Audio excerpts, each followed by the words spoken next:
Okay guys, I thought this would be an interesting video to do before I sell the 6x6. Kind of do a little bit of a comparison video. The 6x6 is a 2003, one of the first Rangers that they came out with. I believe in 2001 is when they come out with the first Ranger, and then the new 2016 900 next to it there. You know, there's not really that big of a gap between the two like you would think. So I just wanted to kind of do a little bit of a comparison. I mean, ground clearance actually looks pretty close. Obviously I've modified the 6x6, and the 900 is pretty much stock right now. I got a 2-inch lift on the front of the 6x6, so it's not really stock. Also, the 6x6 is painted. They didn't come painted, they just came with green plastic. And then obviously the 900 has automotive paint. You can still get them with just the colored plastic. The 900 has 68 horse now. It's a 900 fuel injected dual overhead cam motor. The 6x6 they come out with, it was a carbureted 500 motor, single cylinder. The 900 is a dual cylinder. You've got a strut on the front of the 6x6, and you've got dual A-arms on the new Rangers.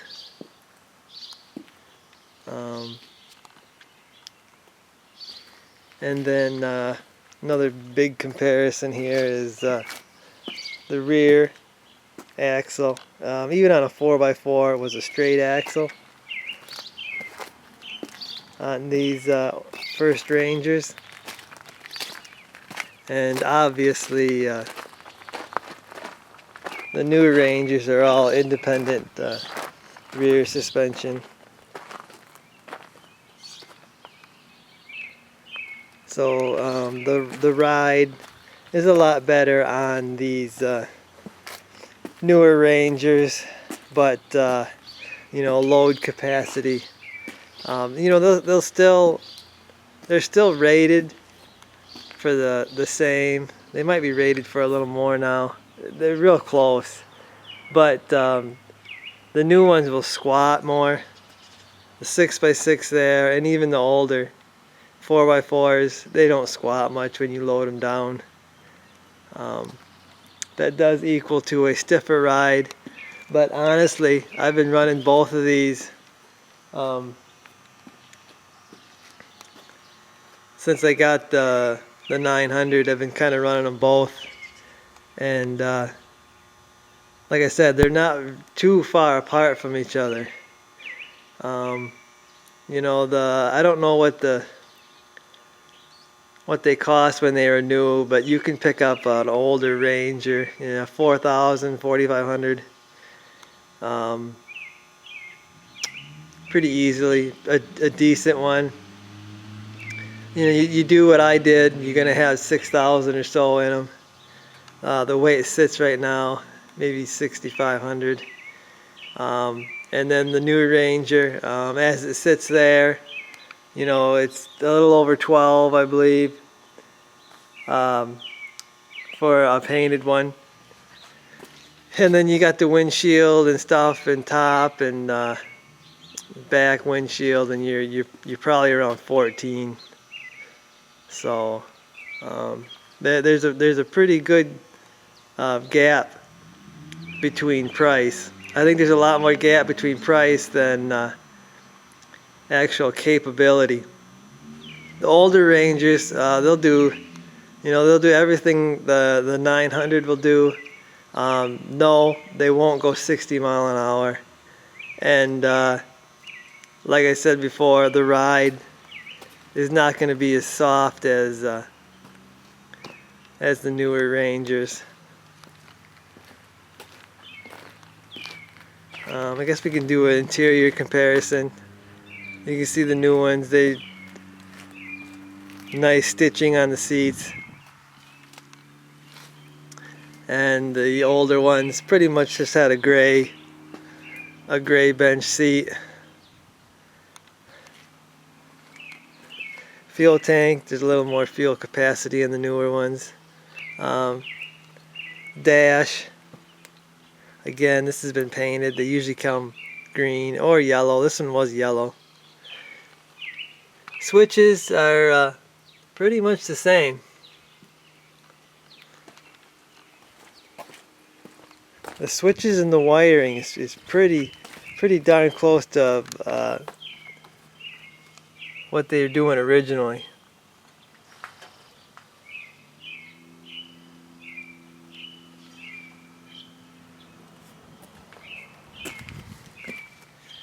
And then another thing, power steering on the newer ones. No power steering on the 6x6. That is another really nice thing about the newer ones. I mean, that power steering is really nice. Really makes, when you're using them for work and stuff, really makes it effortless. Plowing, you run tracks, that power steering is really going to come in handy.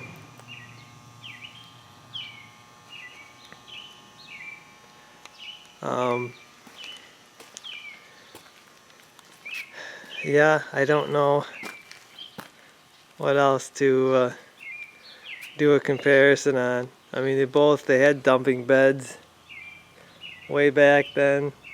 This 6x6 has got a newer bed on it, but it's basically the same. They had power dumping beds back then. You could get that as an option. So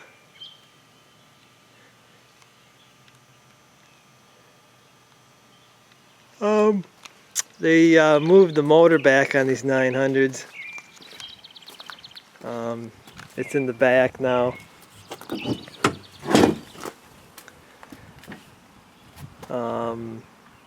800s, I think they're still under the seat. So on the older ones, you've got the motor underneath the seat. You're pretty much sitting on top of the motor.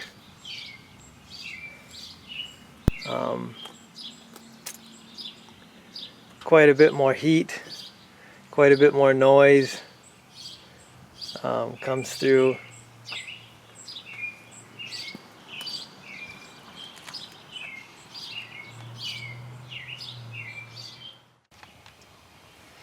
The rear axle on the 4x4 was actually unlockable, so you could run one-wheel drive.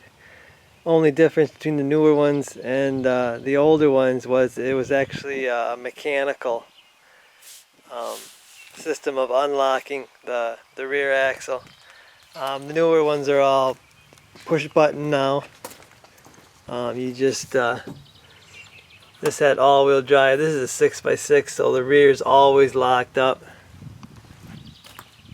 But the newer ones are all push button. So it's all electrical now.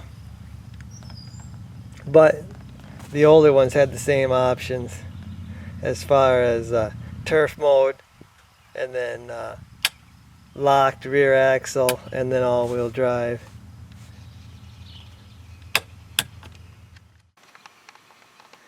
These older Rangers back when they first come out with them were way ahead of their time. Like I said, there's not a huge gap between the newer ones and these older ones. My opinion, they were way ahead of their time as far as anything that was out back then. I think the gap has narrowed up between all the other side-by-side makers, but I still think Polaris makes the best ATVs, UTVs out there. Are they perfect? No, they're not. They're not perfect. But from the factory, my opinion, I don't think you can beat Polaris. That's why I keep buying them.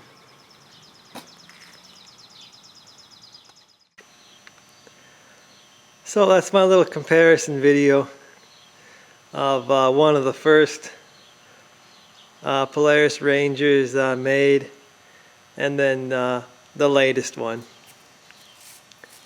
So I hope you guys enjoyed this video, and I'll see you in the next one.